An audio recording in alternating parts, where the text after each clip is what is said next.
ইন্না আ'তাইনাকাল কাউসার ফাসাল্লি লিরাব্বিকা ওয়ানহার ইন্না শানিআকা হুয়াল আবতার।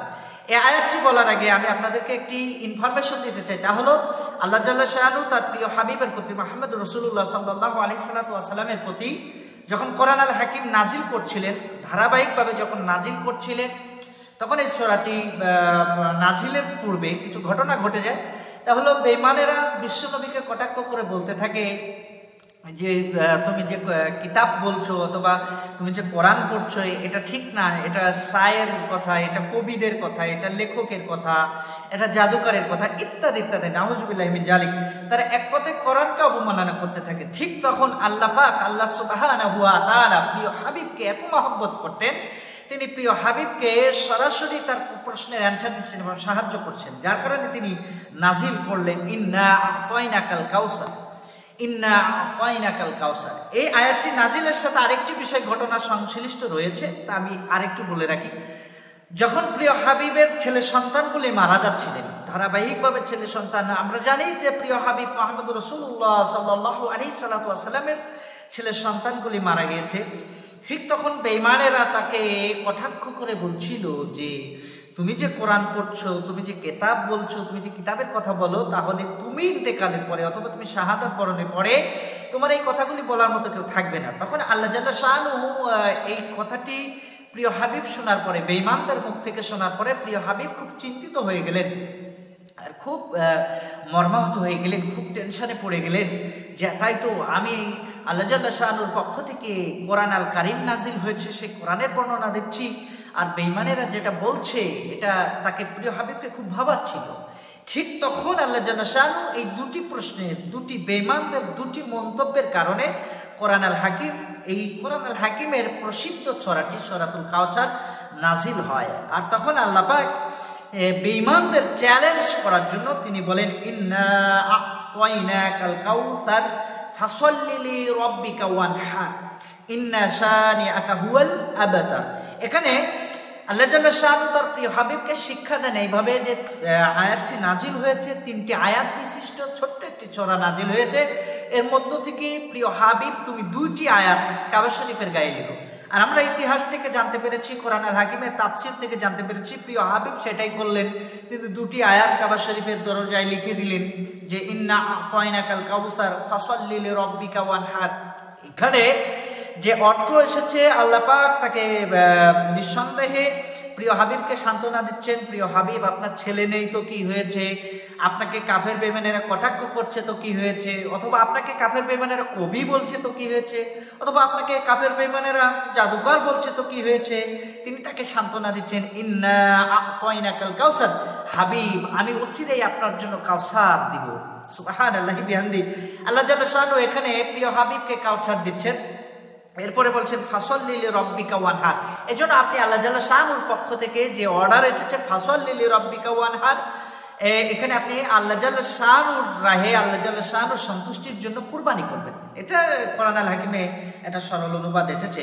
তো প্রিয় হাবিব যেটা করলেন তা হলো কোরআন আল হাকিমের সূরাতুল কাউসারের প্রথম 2টি আয়াত ইন্না আ'তাইনাকাল কাউসার ফাসাল্লি লিরাব্বিকা ওয়ানহার, এই 2টি আয়াত তিনি কাবা শরীফে লিখে দিলেন আর চ্যালেঞ্জ করলেন যদি এই সমসাময়িক যুগে কোনো বেঈমান থাকে আর সেই বেঈমানেরা যদি পারে আমার এই কোরআন আল হাকিমের 2টি আয়াতের পরবর্তী একটি আয়াত তারা লিখে দিয়ে যায়।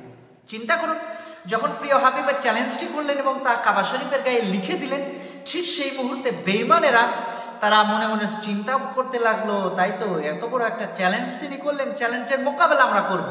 আল্লাহ জাল্লা শাআনহু তিনি নিজে জানেন, প্রিয় হাবিব তিনি নিজে জানতেন যে কোরআন আল হাকিমের সামনে চ্যালেঞ্জ করে চলে যাওয়ার ক্ষমতা পৃথিবীতে কারো নাই, কারণ এটা নাজিল করেছেন আল্লাহ পাক, এটা নাজিল করেছেন আল্লাহ জাল্লা শাআনহু, এটা নাজিল করেছেন আল্লাহ সুবহানাহু ওয়া তাআলা। এই আল্লাহ সুবহানাহু ওয়া তাআলা যে আয়াত দিয়েছেন তার আয়াতের বিপরীতে কোনো মানুষ এই আয়াত লিখতে পারে না, এটা প্রমাণ হয়েছে, আরেকবার প্রমাণ হয়েছে। সুবহানাল্লাহি বিহামদি। তখন তিনি যা লিখে দিয়ে আসলেন আর বেঈমানেরা বিভিন্ন কবিদেরকে, সাহিত্যকদেরকে, বিভিন্ন যারা সাহিত্য রচনা করে, যারা কবিতা লিখে বড় বড় তাদেরকে হায়ার করলেন, তাদেরকে ভাড়া করে নিয়ে আসলেন আর বললেন যে এখানে লিখে দিয়ে যাও। সর্বশেষ একজন বিখ্যাত কবি তাকে ভাড়া করা হলো এবং তাকে বলা হলো কাফেরদের পক্ষ থেকে যে তুমি ইন্না আ'তাইনাকাল কাউসার ফাসাল্লি লিরাব্বিকা ওয়ানহার। এখানে দুটি আয়াত, এর সাথে আরেকটি আয়াত লিখে দিয়ে যাও। তিনি যখন লাবিদ, এই কবি যখন বিখ্যাত কবি, তিনি সারা রাত জেগে জেগে, সারা সপ্তাহ জেগে জেগে, সারা মাস পার করে ফেললেন।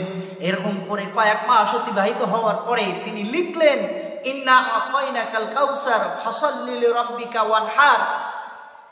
এরপরে তিনি যা লিখলেন লাইসা হাজা মিন কালামিল বাশার সুবহানাল্লাহি বিহামদি, তিনি এয়ারটি ওখানে লিখে দিয়ে আসলেন। আর কবি সাহিত্যিকরা তিনি সকালবেলা দেখতে আসলেন, কবি সাহিত্যিক অন্য যারা ছিল তারা দেখতে আসলেন। আমাদের দেশের বিখ্যাত কবি, তিনি একটা কবিতা লিখেছেন, একটা লাইন লিখেছেন, আমরা সেই লাইনটা দেখে আসি। তিনি যখন আসলেন, এসে সবাই মাথা নিচু হয়ে গেল। আর তারা দেখলেন যে তিনি লিখেছেন লাইসা হাজা মিন কালামিল বাশার, আমি কবি, আমি বিখ্যাত কবি, আমি দার্শনিক, আমি সাহিত্যিক, আমি মাসের পর মাস গবেষণা করে দেখেছি এ আয়াত মানুষের লেখা সম্ভব নয়। লাইসা হাজা মিন কালামিল বাশার, মানুষের পক্ষে লেখা সম্ভব নয়। আয়াতে কারিমা আল্লাহ সুবহানাহু ওয়া তাআলা লিখতে পারেন। প্রিয় দর্শক শ্রোতা, এই যে ছোট্ট একটি ছড়া সূরাতুল কাউসার, এর চমৎকার যে দুটি ইনফরমেশন আমরা পেলাম, তা হলো আল্লাহ পাক এই আয়াত নাজিলের পূর্বে প্রিয় হাবিবকে অনেকেই কটাক্ষ করেছিল বংশ নিয়ে, তার ছেলে মারা যাওয়া নিয়ে, তাকে অনেকভাবে কটাক্ষ করেছিল। আর কটাক্ষ করেছিল তিনি শায়ের, তিনি কবি, তিনি কবিতা লিখছেন, তিনি রচনা করছেন, তিনি জাদুকর হয়ে গেছেন। প্রিয় দর্শক শ্রোতা, এই দুটি কাফেরদের দুটি প্রশ্নের অ্যান্সার আল্লাহ জাল্লা শানু এই ছোট্ট একটি ছড়ার মধ্যে দিয়েছেন। চিন্তা করুন, আল্লাহ পাক যে ছোট্ট ছড়া দিয়েছেন, এর মধ্যে অসংখ্য নীতিকথা রয়েছে। আর এর মধ্যে আল্লাহ জাল্লা শানু তিনি নিজে সর্বশেষ, লাস্ট অফ অল, তিনি যা বলেছেন ইন্না শানিআকা হুয়াল আবতার। এখানে আল্লাহ জাল্লা শানু তিনি বলছেন, প্রিয় হাবিব, আপনি টেনশন করবেন না, ছেলের জন্য টেনশন করবেন না, মেয়ের জন্য টেনশন করবেন না, আপনার সন্তান নেই, কোরআন প্রচার করা লোক নেই, এর জন্য টেনশন করবেন না। ইন্না শানিআকা হুয়াল আবতার, বরং যেই বেঈমানেরা আপনাকে নিঃসন্তান বলেছে, যেই বেঈমানেরা আপনার লেসকাটা বলেছে, আমি আল্লাহ জাল্লা শানু তাদেরকে এমন একটা অচিরেই নিয়ে যাব, তাদের একটা এমন লেভেলে নিয়ে যাব, তাদের বংশ নির্বংশ হয়ে যাবে। সুবহানাল্লাহি বিহামদি। যেখানে প্রিয় হাবিবকে সান্ত্বনা দেওয়া হচ্ছে, তাহলে আমরা এই ছোট্ট ছোড়ার মধ্য থেকে যে ইনফরমেশনটা পেলাম, এই ইনফরমেশনটা নিয়ে আমরা আমাদের নিজেদের জীবনে বাস্তবায়ন করব এবং প্রিয় হাবিবকে ভালোবাসবো, মহাব্বত করব, কোরআন আল হাকিম শিখব, কোরআন আল হাকিম গবেষণা করব, আমাদের সন্তানগুলিকে কোরআন আল হাকিম শেখার জন্য চেষ্টা করব, তাদেরকে মাদ্রাসায়, বিশ্ববিদ্যালয়ে, বিভিন্ন জায়গায় ভর্তি করে দেব। আমিন ইয়া রাব্বুল আলামিন।